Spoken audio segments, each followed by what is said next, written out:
Lược đại lược bó đại ta khỏi ta lẹ màu bình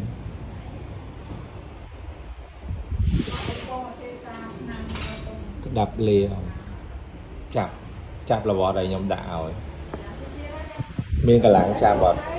miên cả làng chạp chuyên môn rồi vì muốn nó miên cả làng chạp thì lấy chạp đa miên cả làng chạp chân ông sẽ bài chết ọt hay mình thầm mà chạp ấy vô tất ban đó là mà lịch lấy vua tập ba mà lịch lạ thiệt cái làng mẹ lợi đây thế thế ná bà lược ở đây chén vô mặt đất ở đây sẽ đâm canh nè ngày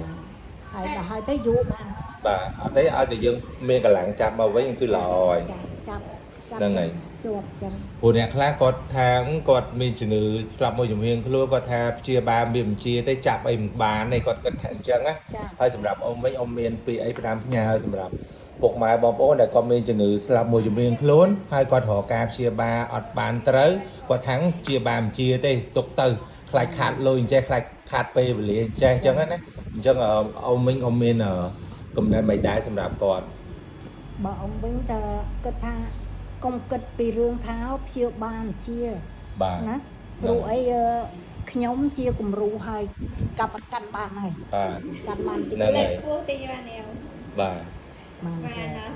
ហ្នឹងហើយ ខ្លួនឯងមិនបាច់ជួយទេមិនបាច់យកឆ្វេងជួយស្ដាំ ហ្នឹងហើយព្រោះតែពីមុនធ្លាប់តែថាយកអាឆ្វេងជួយអាស្ដាំឥឡូវយកអាស្ដាំមកលើកទឹកមកលាតឡើងវិញម្ដងអញ្ចឹងឥឡូវហ្នឹងហើយមកលាតកន្លះហើយឥឡូវអ៊ំព្យាយាមលើកឲ្យលើសមកលាតកន្លះហ្នឹងទៀតណាពេលយកព្យាបាលណាព្រោះដោយសារមានអ្នកជំងឺខ្ញុំគាត់ថាគាត់ថា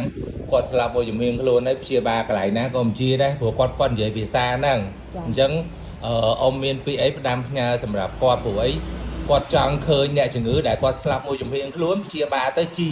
ព្រោះគាត់តែតែសួរខ្ញុំថាព្យាបាលមិនជាទេឲ្យមានអត់មានណាគេថា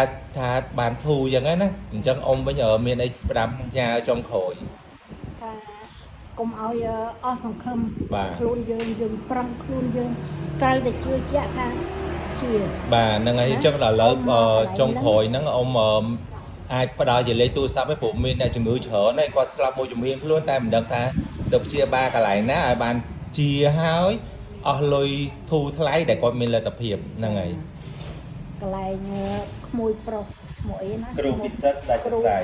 ស្ដេចសរសៃ បាទ សូមបងប្អូនទាំងអស់ជឿជាក់ទៅមកទៅព្រោះអីខ្ញុំជាគំរូហើយ បាទ ខ្ញុំជឿខ្ញុំចាក់មជុល3ដងទាំងនោះមែន បាទ តែឃើញថាធូរច្រើនសំបីតែជើងខ្ញុំក៏បានធូរ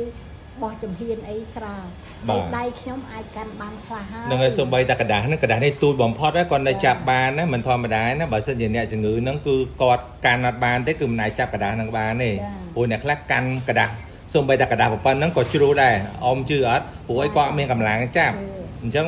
បានយើងអាចមើលចាក់ស្ដែងទៅចុះសម្រាប់ពុកម៉ែបងប្អូនដែលគាត់មានជំងឺស្លាប់មួយជំនាញខ្លួនគឺអាចអញ្ជើញមកព្យាបាលនៅខាង